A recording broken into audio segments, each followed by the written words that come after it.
अच्छा, हमारे पास टॉपिक है ANN, आर्टिफिशियल न्यूरल नेटवर्क। अच्छा, ये क्या है? आर्टिफिशियल न्यूरल नेटवर्क है ना, ये मेरे पास AIML जो है ना, इसका एक मॉडल है मशीन लर्निंग का। ठीक है, ये हम इंस्पायर कैसे हुए हैं इससे? जैसे हमारा ह्यूमन ब्रेन वर्क करता है ना, जैसे सारे हमारे ब्रेन में न्यूरॉन्स होते हैं। ठीक है, वो क्या 3 चीज़ें ही कर रहा होता है ब्रेन हमारा, जो मतलब कि इन्वायरमेंट में से क्या लेगा, परसेप्शन लेगा या इनपुट लेगा। ठीक है, इनपुट ली उसने, ठीक है, फिर क्या करेगा, उसको प्रोसेस करेगा और प्रोसेस करने के बाद एक आउटपुट देगा। दिमाग में यही हो रहा है ना कि इसने इनपुट ली, प्रोसेस किया, आउटपुट दी। अब ये वाली चीज़ ना हमने कहा कि हम अपने कंप्यूटर में ऐसे करते हैं कि उसको हम इनपुट दें, उसको प्रोसेस करें और हमें आउटपुट दे उस प्रॉब्लम के रिलेटेड। मतलब कि जैसे हमारा दिमाग काम करता है ना, हमने कंप्यूटर को उस तरह की बनाने की कोशिश की है। ठीक है, तो इसलिए इसको आर्टिफिशियल न्यूरल नेटवर्क कह रहे हैं। अब इसमें जो है ना, अगर स्लाइडों की बात करें तो ये वाली सारी बात लिखी हुई है कि उसने ह्यूमन जो है ना नर्वस सिस्टम को कॉपी करने की कोशिश की है।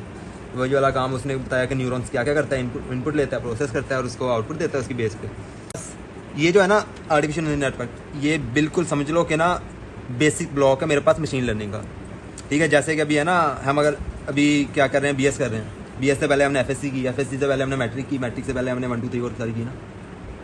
तो समझो कि ये जो ANN है ना, ये 1 2 3 4 है। ठीक है, इसके बाद फिर हम मैट्रिक करेंगे, इसके बाद फिर हम FSC करेंगे, फिर हम यूनिवर्सिटी लेवल पे जाएंगे। तो ये बिल्कुल बेसिक है। ठीक है, अब जो ANN है ना, ANN का जो बेसिक सबसे छोटा यूनिट होता है ना, बेसिक यूनिट, उसको हम बोलते हैं परसेप्ट्रॉन। ठीक है, अब परसेप्ट्रॉन क्या होता है कि इसको हम एक इनपुट देंगे। ठीक है, इनपुट दी इसको, ये क्या करेगा, इनपुट को प्रोसेस करेगा और उसकी बेस पे हमें क्या करेगा, एक आउटपुट देगा। इसका अगर मैं सबसे जो है ना एक परसेप्ट्रॉन बनाऊँ तो वो क्या होगा, अगर मैं इसकी बात करूँ, ये X1 X2 में कह देता हूँ कि ये मेरी इनपुट है। ठीक है, अब जैसे मैंने पीछे बात की थी कि हमारे पास जो इनपुट्स होती हैं वो मल्टीप्लाई होती हैं वेट से। तो मेरे पास इनपुट 1 के लिए वेट 1 है, इनपुट 2 के लिए वेट 2 है। ठीक है, अब ये वाला जो नोड कह लो इसे, इसको हम बोलते हैं propagation function. Also linear combination, ये सिग्मा लिखा हुआ है, समीशन है ये। ठीक है, प्रोपेगेशन फंक्शन है। अब ये क्या करेगा, इसका एक काम है, इसने ना एक बायस, इसने क्या करना है, इनपुट को उसके वेट के साथ मल्टीप्लाई करना है, प्लस दूसरी इनपुट को उसके वेट के साथ मल्टीप्लाई करना है। इस तरह जितनी इनपुट्स होंगी उन सबको ऐड करेगा, इसलिए ये समीशन का साइन है। इनपुट को वेट के साथ मल्टीप्लाई करके ऐड करेगा बाकी सबके साथ। ठीक है ना, तो इसका सिर्फ इतना काम है। ठीक है, अब ये जो एक आउटपुट जनरेट करेगा उसको मैं एक और फंक्शन में पास करूँगा। इस वाले फंक्शन को हम क्या बोलते हैं, इस वाले को बोलते हैं एक्टिवेशन फंक्शन।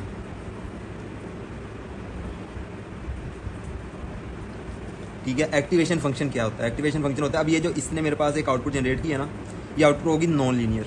मतलब कि एग्जांपल ले लो कि इनको मल्टीप्लाई करके मेरे पास कभी आंसर 20 आ रहा है, कभी आंसर मेरे पास 40 आ रहा है, कभी 58 आ रहा है, कभी 29 आ रहा है। इस तरह से कोई फिक्स रेंज नहीं है मेरे पास आंसर की, डिफरेंट आंसर्स आ रहे हैं। तो समझो कि मैं ये वाला जो यूज़ कर रहा हूँ ना एक्टिवेशन फंक्शन, ये वाला मैं सिर्फ यूज़ कर रहा हूँ अपने जो मतलब कि ये जो वैल्यू प्रोड्यूस कर रहा है ना प्रोपेगेशन फंक्शन, इनको नॉर्मलाइज करने के लिए। कि मैं कह रहा हूँ कि मेरे पास जो आउट ऑफ रेंज वैल्यूज़ आ रही है ना, मैं इनको किसी एक रेंज में फिक्स कर दूँ, 0 से 1 वाली रेंज में फिक्स कर दूँ, -1 से 1 वाली रेंज में फिक्स कर दूँ।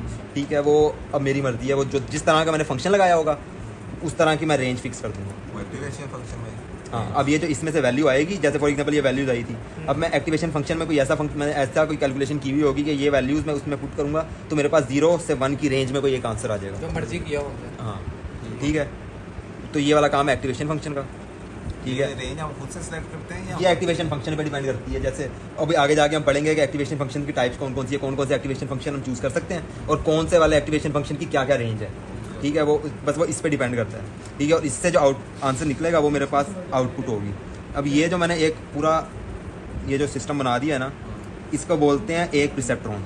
ये एक प्रिसेप्ट्रॉन है, इसको एक न्यूरॉन भी बोलते हैं। न्यूरॉन का भी यही काम था, इनपुट लेता था, ये हो रही है सारी प्रोसेसिंग हो रही है। ठीक है, और प्रोसेस करने के बाद एक आउटपुट जनरेट कर देता था। ठीक है, तो इसलिए इसको एक प्रिसेप्ट्रॉन भी बोलते हैं, इसको एक न्यूरॉन भी बोलते हैं। एक्टिवेशन फंक्शन एक आउटपुट है।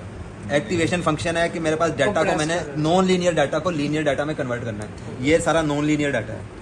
अब हाँ, इसको अब एक मैंने लीनियर रेंज के अंदर में लेके आ गया। ठीक है, इसका सिर्फ इतना काम है, समझ आ गई है। अब यही वाली बात यहाँ पे लिखी हुई है उसने कि सिंपलेस्ट टाइप ऑफ जो NN सिस्टम है ना, वो एक यूनिट पे करता है जिसको हम बोलते हैं परसेप्ट्रॉन। परसेप्ट्रॉन में क्या होता है कि एक वेक्टर लेता है रियल वैल्यूड इनपुट की, वो इनकी बात कर रहा है कि ये रियल वैल्यू, तो ये मतलब कि इनपुट है, ठीक है।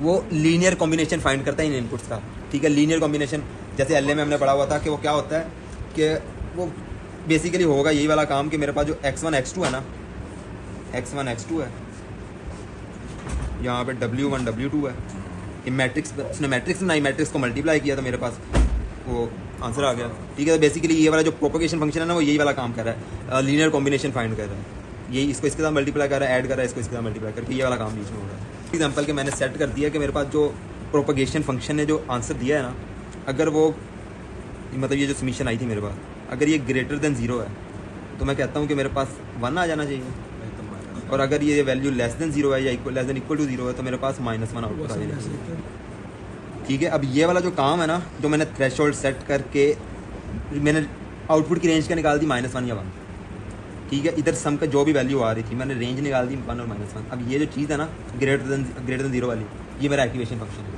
ठीक है। ये मैंने एक्टिवेशन फंक्शन क्या फिक्स कर दिया है कि अगर आंसर ग्रेटर देन 0 आ गया तो 1 आउटपुट दे दो, वरना -1 आउटपुट दे दो। हाल वाला मेरा एक्टिवेशन फंक्शन यही है, ठीक हो गया। क्या आपके पास जो आंसर आना चाहिए 1 होगा या अगर ग्रेटर देन 0 है, या -1 होगा अदरवाइज, ओके ठीक हो गया। ओके। द क्वांटिटी, अच्छा अब एक और चीज़ होती है, अब ये तो है ना दो इनपुट हैं, 2 वेट। अब ये जो प्रोपगेशन फंक्शन है ना, इसके अंदर हम एक तीसरी चीज़ भी ऐड करते होते हैं, उसको हम बोलते हैं बायसनेस, ठीक है। बायसनेस क्या होती है? बायसनेस कह लो कि मैं एक अपनी तरफ से एक वैल्यू इसके अंदर ऐड कर रहा हूँ, एक थ्रेशोल्ड के लिए ऐड कर रहा हूँ। मतलब एग्जांपल ले लो, जैसे कि अभी फिलहाल हम कैलकुलेशन कर रहे थे x1 w1 plus x2 w2 हो रहा था ना, इसके अंदर मैं एक खुद ही एक कांस्टेंट वैल्यू दे रहा हूँ b, जो कि ऐड कर रहा हूँ। अब ये देखो, जो मैंने एक चीज़ ऐड की है, इससे क्या पता लग रहा है कि अगर इसका रिजल्ट जो भी है, ये इतनी वैल्यू तो कम से कम ऐड होनी है, इतना तो थ्रेशोल्ड मैंने सेट किया हुआ है।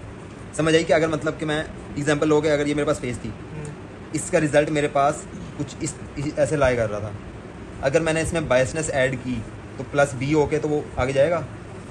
अच्छा, ये कोई कांस्टेंट नंबर ही है कि क्या है? एक कांस्टेंट नंबर है, हम अपनी मर्जी का ऐड करते हैं। ये थ्रेशोल्ड होता है। एक तरीके का थ्रेशोल्ड ही होता है ना, क्योंकि समझो फॉर एग्जांपल ले लो कि इसकी आउटपुट अगर 0 आ गई, इसकी कैलकुलेशन नहीं है कोई? कैलकुलेशन कोई भी, ये कैलकुलेशन है ना जो मेरे पास लीनियर कॉम्बिनेशन है उसके साथ ऐड हो जाएगा ये। अच्छा, इसकी वैल्यू कुछ नहीं, मतलब इसकी वैल्यू के लिए कोई कैलकुलेशन? वैल्यू के लिए कोई कैलकुलेशन नहीं है, ये दी हुई होती है, ये हम यूजर खुद ही देता होता है। बायसनेस एक खुद ही एक थ्रेशोल्ड सेट कर लेता है। जैसे वो एग्जांपल होगी ना कि अगर ये वाली चीज़ 0 हो गई है तो फिर भी आंसर कम से कम b की वैल्यू जितनी भी थी उतना तो आंसर आएगा ना, अच्छा ठीक है। तो कम से कम इतना आंसर तो आना ही आना है, ठीक है। वही अगर इसकी वैल्यू माइनस में चली गई है तो वो वाली चीज़ ऐड तो हो रही है ना, तो एक थ्रेशोल्ड मैंने खुद ही ऐड किया हुआ है इसके अंदर, ठीक है। ये बायसनेस है, कुछ भी नहीं है बायसनेस, बस ये एक वैल्यू दी होगी, आंसर में ऐड कर देंगे, ठीक है। अब बायसनेस के साथ ना कभी कभी हो सकता है कि वो दे दे एक यहाँ पे x0 भी बना दे, ठीक है।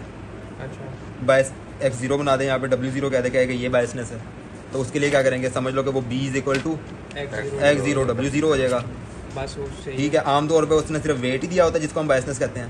अच्छा। कभी उसने b से रिप्रेजेंट किया होगा, कभी w0 से किया होगा। अगर x0 की वैल्यू आमतौर पे तो 1 ही दी हुई होती है उसने, ताकि सिर्फ यही वाला वेट हो। कभी कभी इसकी भी वैल्यू उसने दी होगी 0.234 कुछ, और वेट की तो फिर इन दोनों को मल्टीप्लाई करके हम बायसनेस कैलकुलेट कर लेंगे, ठीक है।